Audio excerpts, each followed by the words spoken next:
தமிழ்நாட்டில் ஜவஹர் நவோதயா பள்ளிகளை தொடங்குவது மாநிலத்தின் இருமொழிக் கொள்கைக்கு முரணானது என தமிழக அரசு உச்சநீதிமன்றத்தில் பிரமாண பத்திரம் தாக்கல் செய்துள்ளது.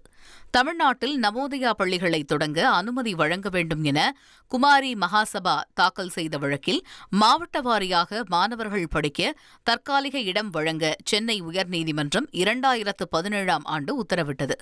இதற்கு எதிராக தமிழக அரசு உச்சநீதிமன்றத்தில் மேல்முறையீடு செய்த நிலையில் கடந்த டிசம்பர் 15ஆம் தேதி மத்திய அரசுடன் ஆலோசனை நடத்த தமிழக அரசுக்கு உச்சநீதிமன்றம் உத்தரவிட்டது. இந்த நிலையில் இருமொழிக் கொள்கைக்கும் கட்டாய தமிழ் கற்றல் சட்டத்துக்கும் நவோதயா பள்ளிகள் முரணானது என தமிழக அரசு பதில் மனு தாக்கல் செய்துள்ளது. 1,27,00,000 மனங்களை வென்ற தந்தி டிவி யூடியூப் சேனல். தவிர்க்க முடியாத தம்ப்நெயில்ஸ், கலக்கலான கான்டென்ட்ஸ். நீங்களும் இந்த குடும்பத்தில் இணைய இப்பவே சப்ஸ்கிரைப் பண்ணுங்க. அசுரபலம் கொண்ட எங்கள் டிஜிட்டல் கரங்களில் உங்கள் விளம்பரங்களை சேர்க்க வாட்ஸ்அப் பண்ணுங்க.